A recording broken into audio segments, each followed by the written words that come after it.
আসসালামু আলাইকুম দর্শক, শুভেচ্ছা নেবেন। আশা করি ভালো আছেন। আমি বোরহান উদ্দিন, টরন্টো, কানাডা থেকে। আজকে আমি কথা বলবো বাংলাদেশের মিডিয়া নিয়ে। কিছু কিছু মিডিয়াতে আমি দেখেছি, কিছু কিছু না, অলমোস্ট সব মিডিয়াই আওয়ামী লীগের তৈরি। ওই মিডিয়াগুলোই আওয়ামী লীগকে বাটার মাখন তেল দিয়ে দিয়ে দিয়ে দিয়ে দীর্ঘ 16 বছর এই মনস্টারে রূপান্তরিত করেছেন। বাংলাদেশের যতগুলো মিডিয়া আছে এখন পর্যন্ত, হয়তো বা দুই একজন আছেন নিরপেক্ষ, তাদের কথা বাদ, মোটামুটি সব মিডিয়াই আওয়ামী লীগের তৈরি। এমন কোনো মিডিয়ার স্পন্সর কিংবা পারমিট দেওয়া হয়নি যে আওয়ামী লীগের গুণগান বা আওয়ামী লীগের সমর্থন করবে না। ওই মিডিয়াগুলো আওয়ামী লীগ, শেখ হাসিনার চেয়েও বড় আওয়ামী লীগ। কেমন আওয়ামী লীগ আপনাদেরকে বুঝাই, একটা উদাহরণ দিলে বুঝবেন।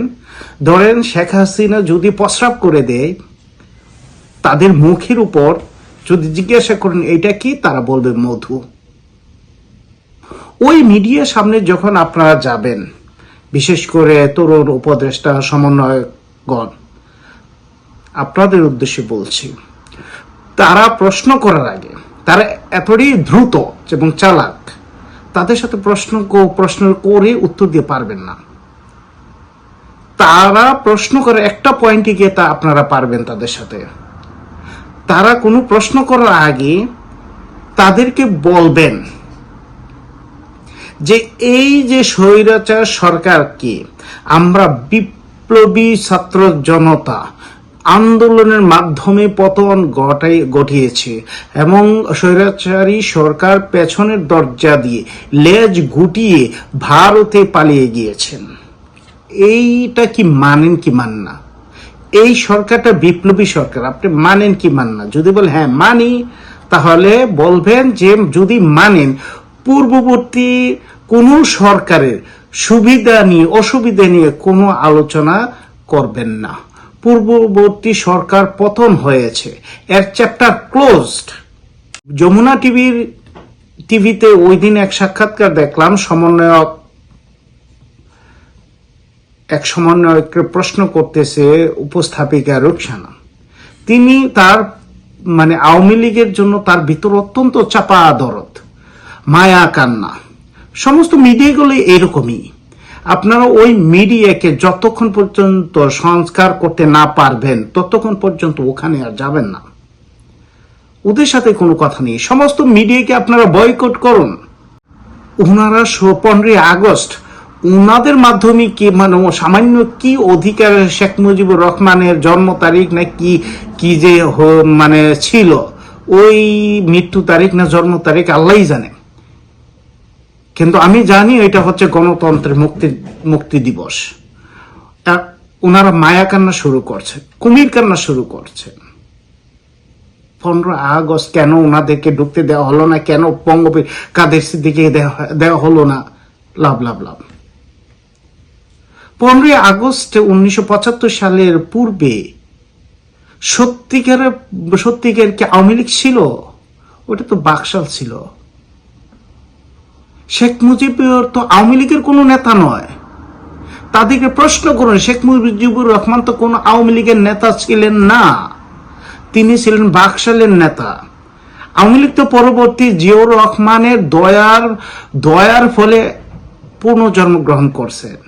পুনর্জন্ম হয়েছে। তাহলে আওয়ামী লীগ তো, শেখ মুজিবুর রহমান তো কোনো আওয়ামী লীগের কেউ না। তাহলে কাদের সিদ্দিকী কেন যায়? কেন আওয়ামী লীগের তারা ওইখানে যায়? তারা প্রশ্ন করেন উপস্থাপিকাদেরকে। আপনারা লুঙ্গি ড্যান্স দিয়েছেন, ছাত্রকে কেন লুঙ্গি ড্যান্স আর রাজপথ দখল ছেড়ে দিত? ওনারে এসে 15 আগস্টে পুরো আরেক রাজপথ দখল নিয়ে, আর তখন আপনারা বলতেন যে এই যে আওয়ামী লীগ আসছে, আপনার কোনো অধিকার নাই তাদেরকে কিছু বলার। তাহলে 16 বছর আপনারা কোথায় ছিলেন? সেই জামাত, বিএনপি, সেই হেফাজত, সেই সাধারণ ছাত্র জনতা, সেই সমস্ত বাকি মানুষদের যে অধিকার থেকে বঞ্চিত করা হয়েছে, তখন আপনাদের এই চিৎকার চেঁচামেচি কোথায় ছিল? আর আজকে সামান্য একটু লুঙ্গি টেল দিয়েছে আপনারা চেঁচামেচি শুরু করেছেন। আপনারা হচ্ছেন বিষধর সাপ, কালনাগিনীর দল। আপনাদেরকে একটা একটা করে চিহ্নিত করে সম্পূর্ণভাবে এই বাংলাদেশের মাটি থেকে মূল উপড়ে ফেলবো আমরা ছাড়ব না আপনাদেরকে। উপদেষ্টাগণ যারা এই সরকার ডক্টর ইউনূস সরকারকে ব্যর্থ করার জন্য চতুর্পাশে বিষধর সাপের মতো ফেনা তুলে আছে এই মিডিয়ার লোকগুলা, আপনারা কখনো ভুলে যাবেন না এই মিডিয়াগুলি, এই লোকগুলি আওয়ামী লীগের তৈয়ার। আওয়ামী লীগের শেখ হাসিনা এমন ভাবে বিগত 15 বছর 16 বছর শাসন করেছেন, প্রতিটা মানুষের মস্তিষ্কে এমন ভাবে তার ভয়ঙ্কর রূপ তুলে ধরেছেন, এখনো মানুষ কথা বলতে ভয় পায়। এখনো পুরো বাংলাদেশে ছড়িয়ে ছিটিয়ে থাকা কিছু আওয়ামী লীগের যে কুলাঙ্গার গুলো আছে, ওই কুলাঙ্গার গুলো সমাজে এমন ভাবে প্রচার করতেছে, তো মনে হচ্ছে যে আওয়ামী লীগ এই কিছুদিন পরেই শেখ হাসিনা ফিরে এসে আবার ক্ষমতায় নিয়ে নিবে। যারা এই আওয়ামী লীগের কুলাঙ্গার তোমরা আছো, তোমাদেরকে স্পষ্ট করে আমি বলতে চাই, আওয়ামী লীগ আগামী 40 থেকে 50 বছরের ভিতরে এই বাংলাদেশের মাটিতে আর কখনো ফিরে আসতে পারবে না। তোমরা আওয়ামী লীগ কুলাঙ্গার, যেভাবে দেশের অত্যাচার, দেশের মানুষকে নিষ্পেষিত করেছ, অত্যাচার করেছ, লুণ্ঠন করেছ, এই বাংলাদেশের মানুষ আর এই রূপ দেখতে চায় না। এই দেশের মাটিতে তোমাদের আর কখনো স্থান দিতে চায় না। ওই দিন দেখলাম ক্রীড়া উপদেষ্টা আসিফ মাহমুদ সাথে বিসিবি সভায় পরিচিত হইতে অফিসে চলে গিয়েছিলেন। অনেকে সমালোচনা করেছেন, কেন তাদের সাথে ভদ্রতা দেখায়নি কেন?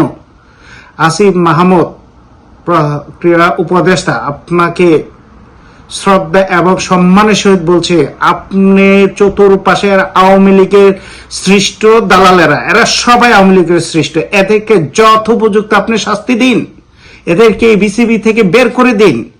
এরা স্বৈরাচারের দূষর, ওদেরকে আপনি বের করে দিন এখান থেকে।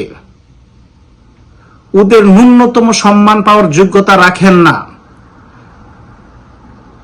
ওনারা হচ্ছে মাতাল, স্মোকার, চরম বেয়াদব। ওনাদেরকে বের করে দিন এখান থেকে।